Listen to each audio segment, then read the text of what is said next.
Hi there. Thank you so much for listening. I don't actually have a name for this yet, but I've never done anything like this. It's spoken word, and I will be collaborating with my friend, my next door neighbor, later to put chords underneath it.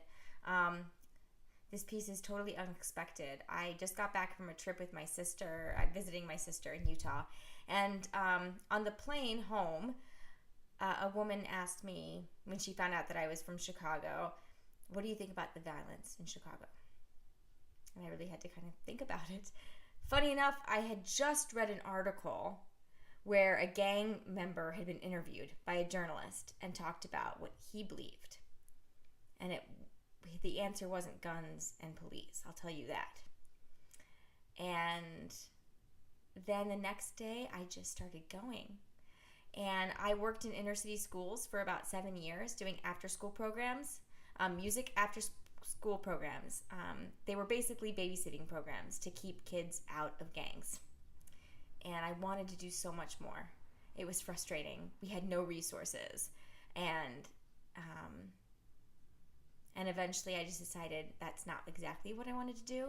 I am right now currently looking to get back into some sort of nonprofit that's slightly different than teaching music, because I think there's other things that need to be addressed before a music education can be truly appreciated. So anyway, the next thing I want to say is I wrote this song yesterday, and then today I went to have my driver's side view mirror replaced. And I was in the body parts place waiting for them to get it from their warehouse, and a woman started talking to me, a black woman, and she'd been sitting there for a while waiting for a bumper, and she was like, how long have you been here? And we just started chatting. I said, I tend to do that.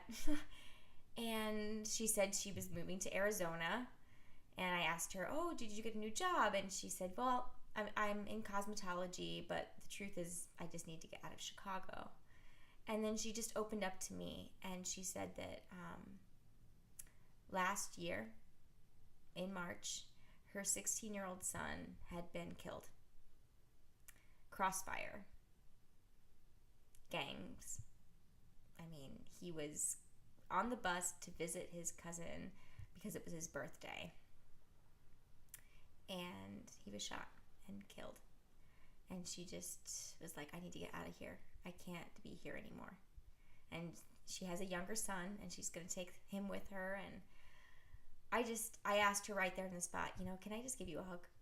Because I couldn't believe it. So this spoken word that I'm doing encapsulates how I feel. And I know it might not be the answer. You may not agree with me politically, but it's how I've been feeling.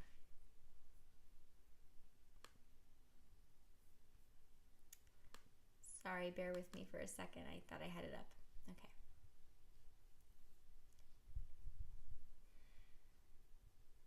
Helping underprivileged kids, it's so great. Teaching art and music instead of hate. Writing grants to get more money. Convincing government it's good for our country. Student to teacher ratio is way too high. Arts and music, say goodbye. Lack of good instruction because of political corruption. Diversity, it's not cherished. Education, almost perished. Underfunded programs turn to shit, and children are the ones who get the short stick. No money for children, teachers, or schools because it's going to unnecessary parks and pools, ice rinks, stadiums, and tourist attractions. Who cares if poor kids learn their fractions? If all lives matter, don't tell them to scatter. Don't send them to hoods far, far away, then hold them back forever to stay. Our city is full of crime and violence. Perhaps it's time to break our silence. How about equality, respect, and props instead of always sending the cops? Can education break the system? Can treating people like a Christian work better than discrimination, interrogation, and incarceration? Men walk the street without a job, and all we say is, not my prob. No wonder they turn to selling drugs. Their only family is gangs and thugs. Jail and prison is not the answer. These privatized systems only feed the cancer. Can you imagine what would happen if we were willing to share, if we stopped judging and started to care? if we used knowledge as our mighty weapon, not privilege or race or outright deception? Can you only imagine how this country would be if everyone were truly equal and free?